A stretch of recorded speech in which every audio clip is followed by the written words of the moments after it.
My name is Maya Chen, and I'm 35 years old. What happened when my parents opened their front door last Tuesday morning is something that will forever change their understanding of consequences, family loyalty, and which child they should have prioritized when they had the chance. Picture this. My mother and father, now in their 70s and facing serious financial hardship, expecting to see a delivery person or neighbor, only to freeze in complete shock when they saw me standing on their doorstep, the same daughter they'd told 8 years earlier that they had no money to help while simultaneously planning a $200,000 wedding celebration for my sister. You see, that moment when recognition dawned in their eyes wasn't just surprise. Was the crushing realization that the child they'd dismissed as not worth investing in had become successful enough to be their only hope of avoiding financial disaster. The same parents who had claimed poverty when I needed help starting my business were now facing foreclosure, medical debt, and the consequences of spending their retirement savings on my sister's extravagant celebration instead of planning for their own future security. Before we dive into this powerful story of family priorities coming full circle, I need to know, where in the world are you watching this right now? Drop your country and what time it is there in the comments. Are you starting your morning with some family karma justice or winding down your evening with a story about financial choices catching up with the people who made them? And if you've ever been told your family couldn't afford to help you while watching them spend lavishly on someone else, give this video a thumbs up. You're about to see what happens when those spending priorities have long-term consequences. Quick question before we jump in. Have you ever experienced a situation where family members claimed they had no money for your needs, only to somehow find substantial funds for something they considered more important? Because this story explores how financial priorities reveal true family values, and how those values can create consequences years later. Let me take you back 8 years to the conversation that started this entire saga, the moment when I learned that my parents' financial support was conditional on circumstances they deemed worthy of their investment, and my entrepreneurial dreams didn't make the cut. I was 27 years old, working as a software engineer at a mid-sized tech company, and had developed a business plan for a mobile app that would help small businesses manage their customer relationships more effectively. The app represented 18 months of evening and weekend work, market research, and prototype development that had convinced me I could build something significant if I had the resources to focus on it full-time. The challenge was funding. I needed $75,000 to cover living expenses for the first year while building the business, plus initial development costs, marketing budget, and legal expenses for incorporation and intellectual property protection. I had saved $30,000 from my salary, but I needed additional capital to make the transition from employee to entrepreneur. Mom, Dad, I wanted to discuss a business opportunity with you, I said during our monthly family dinner, spreading my business plan documents across their dining room table. What kind of opportunity? Dad asked, though his tone suggested skepticism rather than curiosity. I've developed a mobile application that could revolutionize how small businesses handle customer relationships. I've done extensive market research, built a working prototype, and identified a clear path to profitability. I spent the next 30 minutes walking them through my business plan, the market analysis, showing a $12 billion opportunity, the competitive advantage my app would provide, the financial projections indicating potential revenue of $2 million within 3 years. This sounds very ambitious, Maya, Mom said when I finished my presentation. But starting a business is incredibly risky. What happens if it doesn't work out? Every business involves risk, but I've done everything possible to minimize that risk through careful planning and market validation. Maya, you have a good job with a steady salary, Dad interjected. Why would you give up that security to chase something uncertain? Because this represents an opportunity to build something significant rather than just working for someone else's vision. In Delhi, this venture? Mom asked, the pause before venture suggesting she viewed it as more fantasy than business opportunity. I need $45,000 to make this transition possible. Combined with my savings, that would provide sufficient capital to build the business properly. The silence that followed was telling. Not the silence of parents considering a significant financial decision, but the silence of people who had already decided the answer was no, and were figuring out how to deliver that rejection diplomatically. Maya, we understand that you're excited about this app idea, Dad said finally, but we just don't have that kind of money available for risky investments. You don't have $45,000? We have some savings, but that one is earmarked for important expenses, retirement planning, potential medical costs, family obligations that we know are coming. family obligations that they knew were coming. The phrase would become significant 6 months later, when those obligations materialized in the form of my sister Jennifer's engagement announcement. Dad, this isn't just spending money, it's an investment in a business with real potential for substantial returns. Maya, even if we had that money readily available, investing in untested business ventures isn't something we're comfortable with. You're asking us to risk our financial security on something that might not work. But you haven't even looked at the market research or financial projections. We don't need to look at projections to know that most new businesses fail within the first 2 years. We're not going to gamble our retirement savings on startup dreams. The conversation ended with my parents explaining that they loved me and wanted me to succeed, but that they couldn't provide financial support for ventures they consider too risky. They encouraged me to keep my steady job and pursue the app development as a side project that wouldn't jeopardize my financial security. I left that dinner disappointed but not entirely surprised. My parents had always been conservative with money and skeptical of anything that deviated from traditional career paths. I decided to pursue the business anyway, using personal loans and credit card financing to bridge the gap between my savings and what I needed to launch the company. But 6 months later, I discovered just how conditional their financial constraints actually were. Time to pause here because what happened with Jennifer's wedding planning is going to completely expose the real reason my parents couldn't afford to help me. If you're enjoying this story about family financial priorities getting exposed, smash that subscribe button right now and hit the notification bell. We post content like this every week about family dynamics and the moment when people's true values are revealed through their spending choices. While you're subscribing, tell me in the comments, what country are you watching from? And have you ever discovered that someone who claimed they couldn't afford to help you somehow found the money for something they considered more important? The psychology behind selective financial availability is absolutely fascinating. Jennifer's engagement announcement came during a family barbecue in September, 6 months after my parents had explained they couldn't afford to invest in my business venture. She and her fiancé Brad had been dating for 3 years, and their decision to get married was met with the kind of enthusiasm my parents had never shown for my entrepreneurial ambitions. "We're thinking about a spring wedding," Jennifer said as she showed off her engagement ring to the assembled relatives. "Something elegant and memorable that properly celebrates this milestone." "How wonderful," Mom said immediately, shifting into wedding planning mode with an energy I'd never seen her display for my business discussions. "We'll need to start looking at venues and vendors right away if you want a spring celebration. We've already visited a few places," Brad added. "There's this incredible country club that would be perfect. They handle everything from catering to flowers to photography." "That sounds expensive," I said, thinking about the conversation I'd had about family financial constraints just signed X months earlier. "Weddings are investments in family happiness," Dad replied, his tone completely different from when he'd discussed my business funding needs. "This is Jennifer's special day, and we want it to be everything she's dreamed of. How much are we talking about for this kind of celebration?" I asked. "Well," Jennifer said, clearly excited to share the details, "the venue rental is $30,000, catering for 200 guests is about $60,000, flowers and decorations are $15,000, photography and videography is $12,000, and then there's the dress, music, transportation." I was mentally calculating as she listed expenses that were adding up to far more than the $45,000 investment I'd requested for my business. "The total budget is looking like about $200,000 for everything we want," Brad said. "But this is a once-in-a-lifetime celebration. $200,000. More than 4 times what I'd needed to launch my business, and they were discussing it as if the money was readily available, and the expense was obviously justified. "We've been saving for Jennifer's wedding since she was young," Mom explained when she noticed my expression. "This is the kind of important family milestone that parents plan and budget for, but 6 months ago you said you didn't have $45,000 available for risky investments.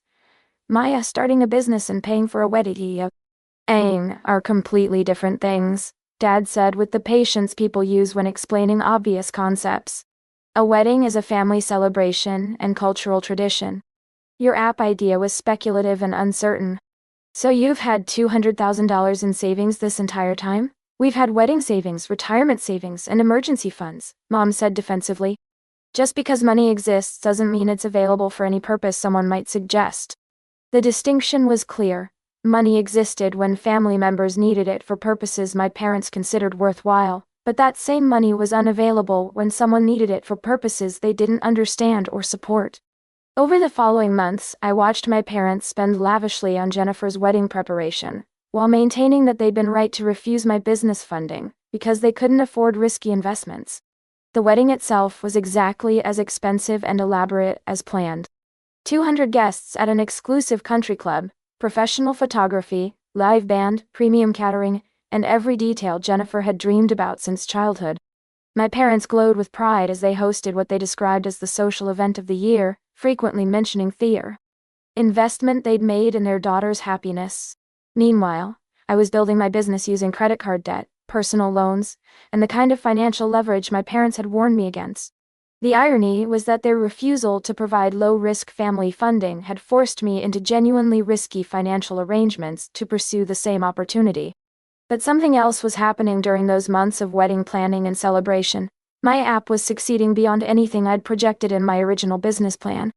Within 18 months of launch, Customer Connect had attracted 15,000 small business users and was generating $180,000 in monthly recurring revenue. Within 3 years, we had 45,000 users and monthly revenue of $520,000. By year 5, the company was profitable enough to attract acquisition offers from major technology companies.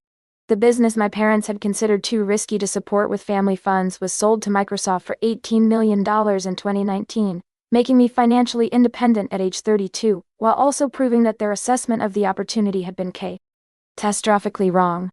But I never shared news of my business success with my parents. Every time they asked about my app project at family gatherings, I gave vague updates about slow but steady progress, allowing them to maintain their belief that they'd been wise to avoid investing in something speculative and uncertain.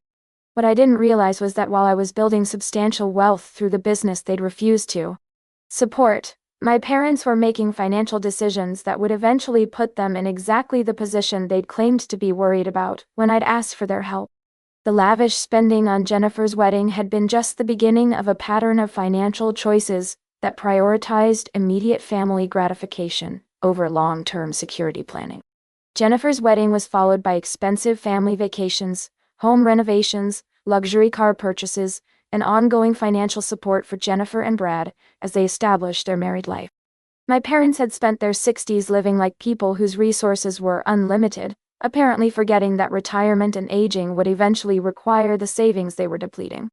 The consequences of those spending choices became apparent last year when my parents' financial situation deteriorated rapidly due to a combination of medical expenses, reduced investment returns, and the reality that they'd spent their retirement savings on family celebrations, rather than preserving them for their own future needs. But they still didn't know that the daughter they'd refused to help had become successful enough to solve any financial problems they might be experiencing. The crisis reached a breaking point 3 months ago, when Dad was hospitalized for emergency heart surgery, and the medical bills, combined with their depleted savings, pushed them toward financial disaster. Their house was facing foreclosure, they had credit card debt they couldn't service, and they were essentially broke despite having once controlled enough money to spend $200,000 on a single celebration.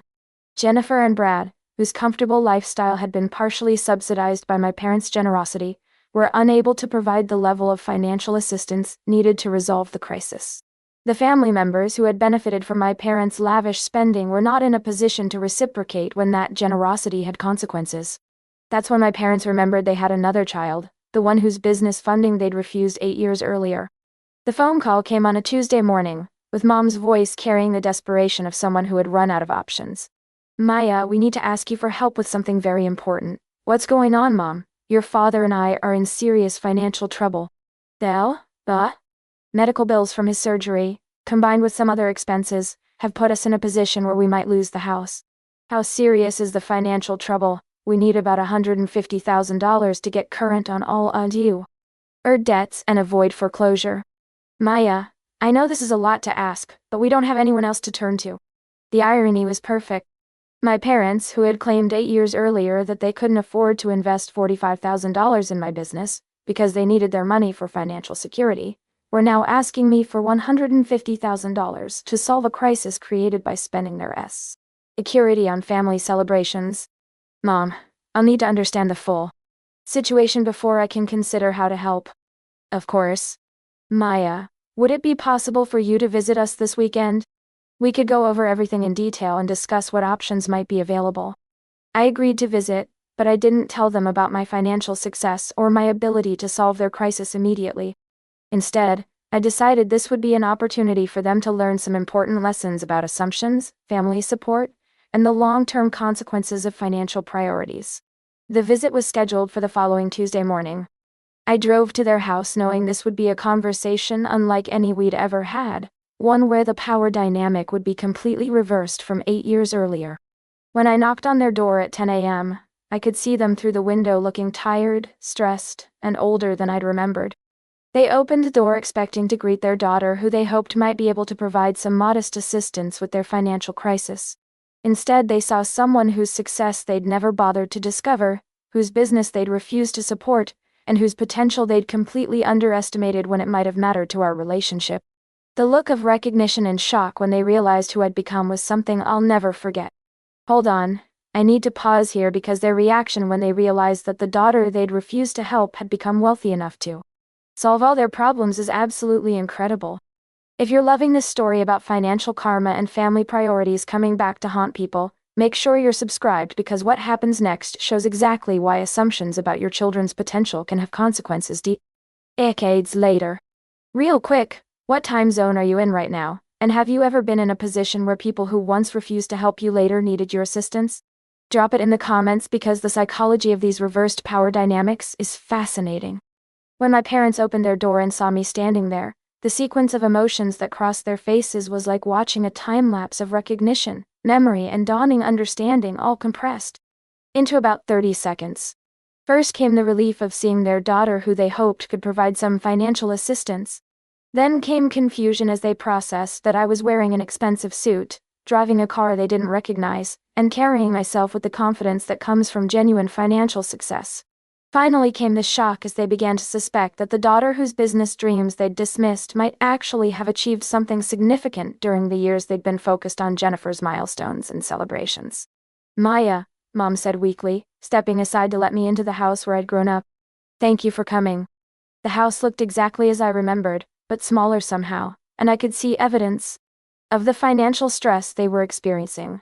Unopened bills stacked on the kitchen counter, notices from creditors, and the general atmosphere of people who were overwhelmed by circumstances they couldn't control. Let's sit down and talk about your financial situation, I said, taking a seat at the same dining room table where I'd presented my business plan 8 years earlier. Dad spread out the same kind of documents I'd shown them, financial statements, projections, and evidence of a crisis that required external funding to resolve.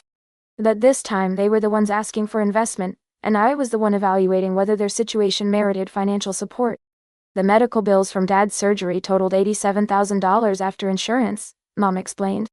Combined with credit card debt and the mortgage payments we've fallen behind on, we need about $150,000 to get completely current on everything. How did you accumulate this much debt? I asked, though I already knew the answer. It happened gradually over several years, Dad said. The wedding expenses, home improvements, helping Jennifer and Brad with their house down payment, vacation spending, and then the medical emergency that pushed everything over the edge. So the same savings you used to refuse my business funding were eventually spent on family celebrations and lifestyle expenses? The question hung in the air uncomfortably as they processed the connection between their past financial choices and their current crisis. Maya, we made some spending decisions that seem questionable in hindsight, Mom said carefully. But at the time those expenses felt important for family happiness and milestone celebrations. More important than investing in your daughter's business venture? We thought your business was too risky, Dad said. Weddings and family celebrations felt like safer investments in family relationships, and how did those investments work out for your long-term financial security? The silence that followed was answer enough. Their safe investments in family celebrations had created exactly the financial instability they'd claimed to be worried about when refusing to support my business. Maya, Mom said finally, we're hoping you might be able to help us with a loan to resolve this situation. Even a partial contribution would make a significant difference.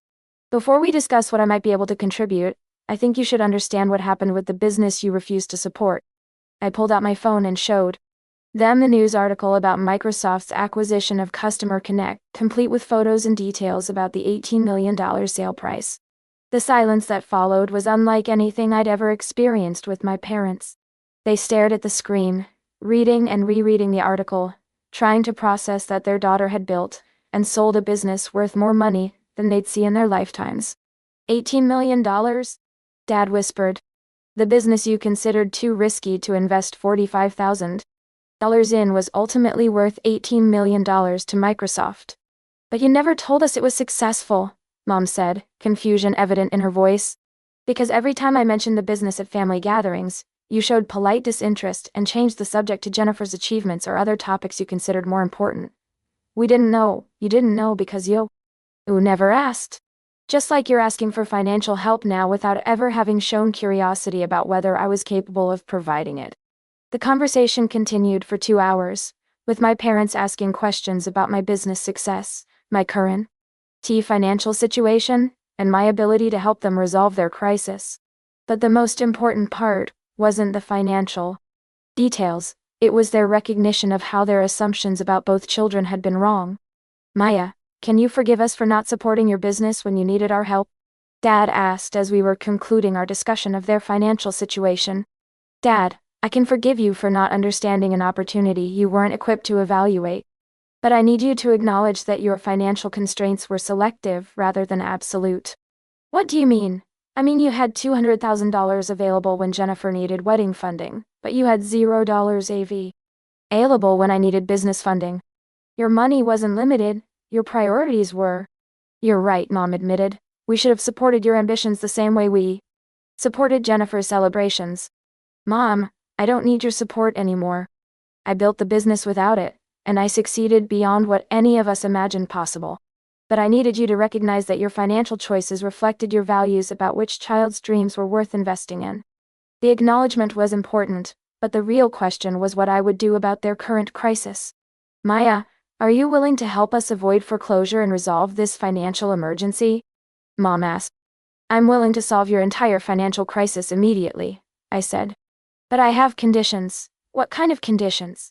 First, you'll acknowledge publicly to Jennifer and the extended family that your previous financial constraints were about priorities rather than actual limitations. Second, you'll stop making spending decisions that prioritize immediate gratification over long-term security. Third, you'll treat both your daughter's achievements and needs equally, rather than playing favorites based on whose success you understand better. And if we agree to those conditions, then I'll pay off all your debts, bring your mortgage current, and establish a trust fund that ensures you never face financial insecurity again. The relief on their faces was immediate and overwhelming. But more importantly, the conversation had forced them to confront how their financial priorities had affected both their children and their own long-term security. I wrote them a check for $200,000 that afternoon, exactly the amount they'd spent on Jennifer's wedding instead of investing in their daughter's business future. But the real payment wasn't the money. It was their understanding that the child they'd refused to support had become successful enough to solve problems they couldn't handle themselves, and that their assumptions about family success had been key and wrong in ways that had consequences for everyone involved. 6 months later, our family dynamic had changed in ways that reflected both children's actual achievements rather than assumptions about whose success was worth celebrating. My parents learned that selective support, based on their comfort level with different paths, could create long-term relationship damage, and that asking questions might be more valuable than making assumptions about their children's capability. Ties. The door they opened last Tuesday revealed not just their daughter, but the consequences of 8 years of financial decisions that had prioritized celebrations over investments, immediate gratification over long-term planning, and assumptions over understanding. Sometimes the most powerful lessons about family loyalty and financial priorities come not through lectures or arguments, but through the natural consequences of choices that seemed safe at the time, but created problems that could only be solved by people who had been deemed not worth supporting. Before we wrap up this incredible story of family financial priorities coming full circle, I'm genuinely curious. What time zone are you in right now, and have you ever been in a situation where someone who couldn't afford to help you later needed your assistance after you'd become successful? The psychology behind these reversed circumstances is absolutely fascinating. And if this story reminded you that people's financial constraints are often more about priorities than actual limitations, please share it with someone who might need that perspective. You never know who's currently being told their dreams aren't worth investing in by people whose own financial choices might someday create consequences they can't handle alone. What selective financial support have you experienced from family members who claimed poverty while spending lavishly on what they considered more important? What success have you built after being told your ambitions weren't worth the investment? Thank you for experiencing this journey of financial karma with me, whether you're starting your morning in London thinking about family priorities, or ending your evening in Sydney reflecting on the long-term consequences of spending choices. I'm grateful you witnessed this moment of assumptions meeting reality. If you've ever been the family member whose dreams were considered too risky to support while someone else's celebrations were considered essential investments, you're definitely not alone. Sometimes the most powerful response to selective family support is simply building success significant enough that you become the person they turn to when their priorities create problems they can't solve themselves. Make sure to drop financial priorities in the comments if you believe that how families allocate money reveals their true values about whose future matters most. And while you're commenting, tell me what country you're watching from. I love seeing our global community and how universal these family financial dynamics unfortunately are. Don't forget to subscribe and ring that notification bell, because we share stories like this every week about family dynamics, financial consequences, and those powerful moments when people who made assumptions about your potential realize they were completely wrong about your capabilities and success. Final question. Do you think my parents learned the right lessons from this experience? Or do you think people who prioritize celebrations over investments are unlikely to change their fundamental approach to money? I'm genuinely interested in your thoughts about whether financial values can really change, or whether they're too deeply ingrained to modify significantly.